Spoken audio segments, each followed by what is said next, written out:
Hi folks, and welcome back to the channel. And this one is going to be a bit different because I'm fitting a Maxxfan or Max Air fan, and I'm fitting it into an existing Skylight hole.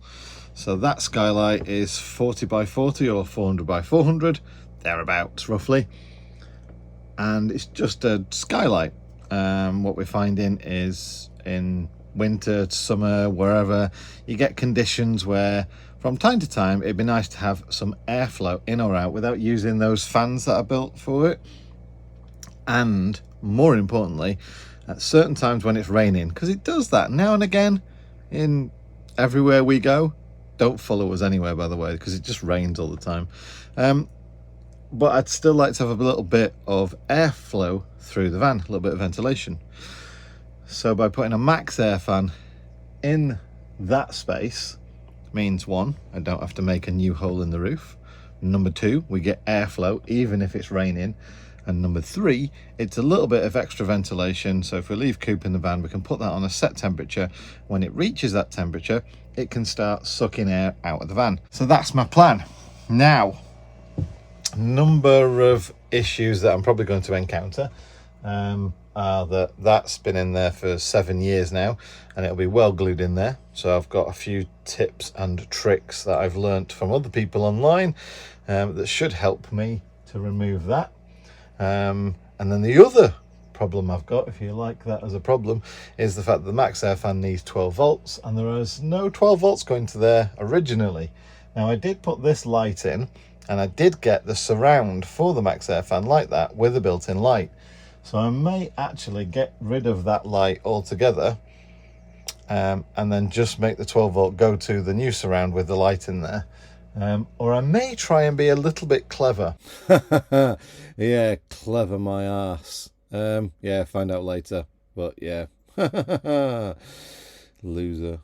And that is that there's a sandwich kind of layer between the roof that's filled with foam.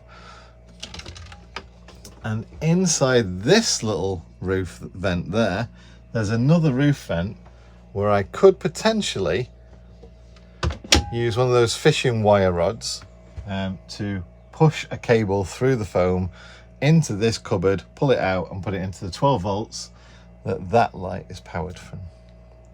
And that would make it neater then, because I wouldn't have that kind of going up there. But like I say, those are all kind of questions that I need to go through at the time of doing that. For now, I just need to take that surround off, which is easy.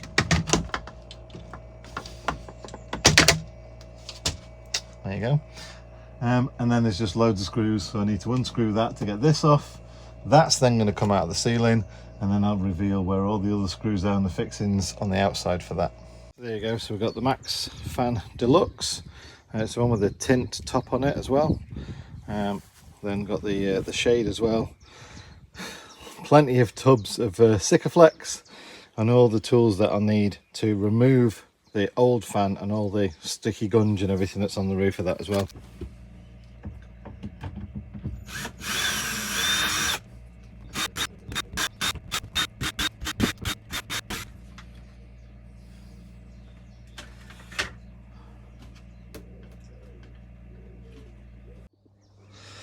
So the first thing we need to do is work out how it's fastened down. By the looks of it right now, it's just glued down.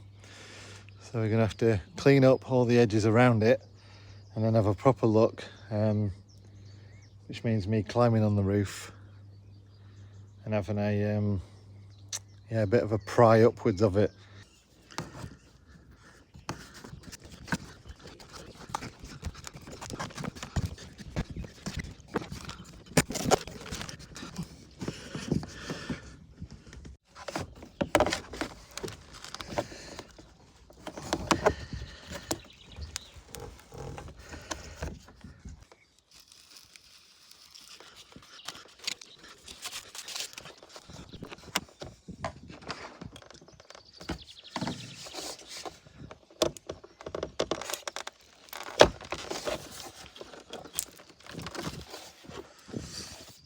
Right then, so that was probably the easiest bit, because the difficult bit is now going to be scraping off all that. So we've got to scrape it off, clean it all up, and then put new sealant around it. But it wasn't screwed down or anything, it was just glued down. By the looks of it, really well. There's a lot of glue there. So yeah, clean all this up, make it nice and sparkly. Apparently that's what this is for. It's marine formula.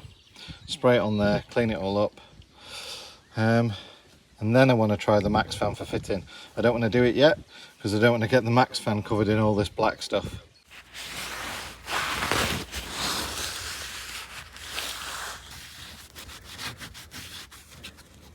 Right, so that's that cleaned off up there a little bit more.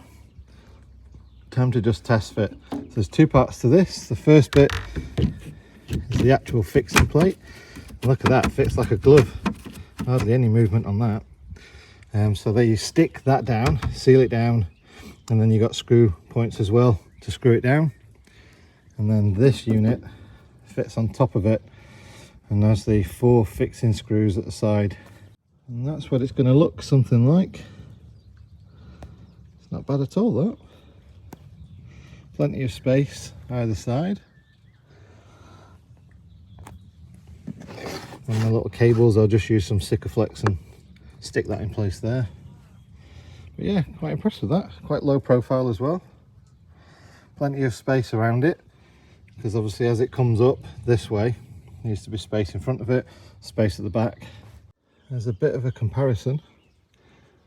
It's out with the old and in with the new. So look how well that fits inside. Really nice fit. Can't argue with that.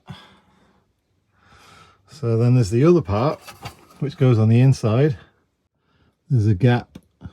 Probably need to trim that plate down so it sits in there. So one thing I have noticed straight away is that isn't going to be thin foam to put anything through. The wires for this are up there, so I need to get wiring around here as well for the shade, and over there for the power of the light. So I've put my bead of Sikaflex, nice thick bead all the way around, and then put the frame on top.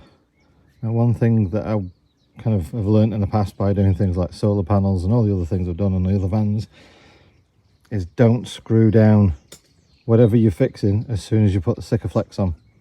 The Sikaflex should have like a tiny sort of like 1 or 2 mil bead inside, and if you screw it down straight away, that bead will just disappear and it'll squidge it all out. And that's the best way to do a Sikaflex seal on there, so that you're not sort of wasting all the Sikaflex then by screwing it down tight and it all squidges out the side. So while the Sikaflex is drying on the roof, I thought I'd fit this inner section, and it fits really well. Apart from just at the leading edge there, you can just see the old screw holes, but fortunately this over it, you can't see them.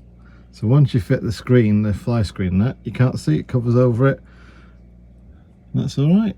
Okay, so that's the cowling trimmed to size going into there. It just basically hides that inner lip from the ceiling there. They give you a lot of cable length on this, so I'm just going to put some ends on there so that if I ever do have to remove it, I can do so simply with some spade connections on there. So the little sun shield with light also obviously has cables to it, so I need to then connect these cables that go up to the fan, so that they can be disconnected from each other. So it's no good doing that either, because I need to have 12 volts to them.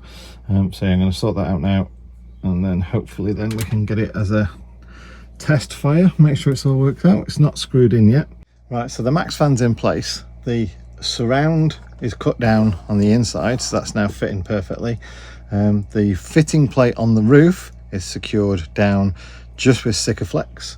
So the Maxxfan sits in that frame, and then basically you screw the Maxxfan in place. I haven't yet screwed the frame on the outside of the van yet, because I'm still waiting for the Sikaflex to go off. And I'm thinking, does it really need to be screwed down? So now we need to get power. Like I say, I have removed the light that was there. So I need to get power into there, to the back there, and also to the front. So it's a bit of a higgledy-piggledy one then. So wires in there, to connect to that, and then wires back out of there that connect to the sunshade. Bit of a faff way of doing it. You would have thought they'd done it a little bit better than that, but it looks like I'm going to need a little splitter on there to connect them all up. So as I'm having the shade with the light on, I need to drill an extra hole which comes out there so that the wires can pass through from that shade. So an extra little bit of detail then before I wire it all in and fix it all in. Alright then, so what I've done is I've drilled through the edge of the inner ceiling and then drilled a little hole and then just fed that wire through. So that's going to be underneath where the ceiling light is. So that's going to be covered, and it means that the wires that I can put through are going to be inside the cowling for the fan as well. So it's going to be a neater install. Everything's going to be hidden. Okay. Right, so we've now got the little hole which is going to be covered by the light. See the 3 screws around there, so it's going to be covered by the light. So the wire comes out there. Wires are connected. Just bear in mind that the black on this is positive and the white is negative. So just bear that in mind. I've then used the tee-off connections there, which then go into the connections for the ceiling surround with the LED light on it. So I've already screwed the holes in place for the surround. I've then got to put the light surround fitting that it clips on and then fix all those wires in place, and when that's done I can then wire this up to the existing light that was there, and then we're good to go. Okay, so in the process of you know, always being honest, there must be a cable run that goes across there or something like that, because I've now lost half of the lights to the back of the van, and there's a fuse blown, and every time I put a new fuse in it blows again. So CCTV is not working, and the other light that I put in is not working. The kitchen light is not working. So yeah, c'est la vie. I need to cut out between there, so I'll probably, I mean, it's a big circle that covers it, so yeah, I'll probably cut out like that kind of thing so that I can find out what wires I've severed, fix it, and then hopefully try and put that back in place, but at least the light will cover over it anyway. Here's me thinking I was doing so well, and you guessed it, yeah, and there's the cables. So when I drilled this way, I've come straight through the cables, and there's quite a few cables in there. So absolutely brilliant, John, well done, mate. Okay, several hours later and all cables have been repaired. I cut the blue cable that was up there because that was an audio visual cable that went around the van from the old head unit, so you could play DVDs off the head unit to screens around the van. Obviously I've not used that anyway, so I've removed that cable everywhere I found it anyway, so that's gone. And yeah, everything else, there is a 240 volt cable that was severed, coaxial cable that only the outer braid had been touched, another 240 volt cable that only the earth cable had been damaged, so that's been sorted out, and then two 12 volt cables that just the outer sheath had been damaged. So really the brunt of it was taken by this cable that was almost just severed. So yeah, at least that's sorted out now, and I've managed to find a light which is 27 centimeters square, which will cover that hole. So that's the way we're going to get away with that. But yeah, not my finest day. But the issue obviously is that if I showed myself doing it and someone copied me, you'd end up with the same problem. So my advice is just basically to not follow my stupid thing this time, and probably just have a surface cable. That'd have been fine. But hey ho, that's why we all supposedly learn from our mistakes. Well, all the cables check out okay, and the lights are back on, and 240's on, so the microwave's on. Like I say, all the cables are good, don't worry about that. That's just heat shrink, and that is my soldering iron that's left a bit of solder on there for the heat shrink.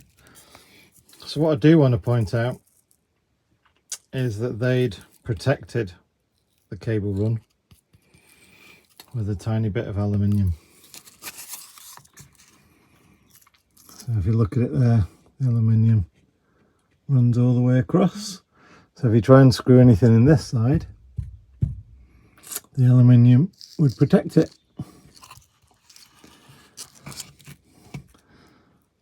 But obviously some real idiot didn't try and screw that side. The idiot screwed through that side. And you can see there the hole that I drilled with the cable that I put through, that went through all the cables.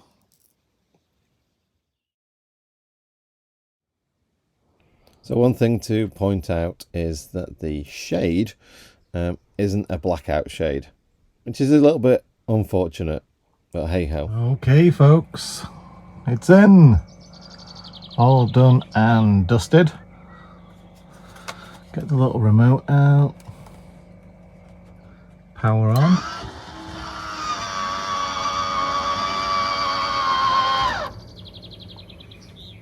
So that's the noise of it when it's powering up. But you can see that's 10% of fan. You can't hear it.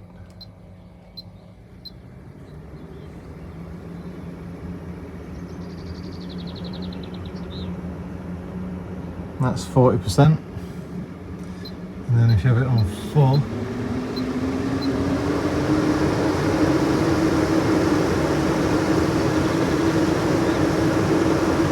that's obviously a bit noisy. Now you can also leave it on auto, so you can see at the top there I've got a temperature set, so it knows what the temperature is and what the temperature I want. So you can see now it's got a green light on there, and that's on auto, so that'll try and suck out any warm air and make the internal temperature to the same temperature you set. Something that you wanted to sleep with at night on 10%, and you won't hear it. In fact, you'll probably hear the fridge noise over the fan. So yeah, well impressed with that. This also has a light, which if I'd have known I was going to do this, I wouldn't have installed this other light either. But at least now with both lights in, then the van's going to be nice and bright at night. But that's it, done and dusted. So there was a light there. It means by messing up, I've actually been able to get rid of the mini trunking that went down across there. This light is still up there. I've left that mini trunking there, but it does now mean that that light, which I can probably put something over the cover there so it diffuses it slightly, is all right. It covers up the entire hole. It was bought that filled the hole that I knew I needed to make. So yeah, you're welcome to come for a tour if you ever see me, to see if I've recovered from my mistake. Obviously everything in there has been repacked, bit of spray foam in there, and then finished the ceiling off. I didn't have any aluminium to put over there, but I put some little ply over there. So it's done and dusted anyway. This saga is over. But it just goes to show stuff happens, and I wanted to be honest and share this with you, just to let you know that, you know, when you work with something that's finished, that you can't tell where they've run cables and everything's a bit of a gamble. It's not like a van conversion where you build everything from scratch yourself and you know where it is afterwards, or you're building it right, you know, from the start. I have modified this van to the kind of state it's in now by doing my very best to ascertain where things can go, what fits and the best way to do it. And yeah, this is my first balls up, so it's not too bad, I guess. But I wanted to share it with you just so that if you do the same thing, then you'll know that I did it. We're in a club together. It's how you learn from it, and I think that's all right. I've learnt now that there are cables going that way, and I've shared it online so that everyone else knows if they're doing the same thing, there are cables that go through the ceiling there. So hopefully I'll save somebody the bother. Unless you want to fit a nice light, in which case there's cables going through the ceiling there. Right, I think I need some tea now.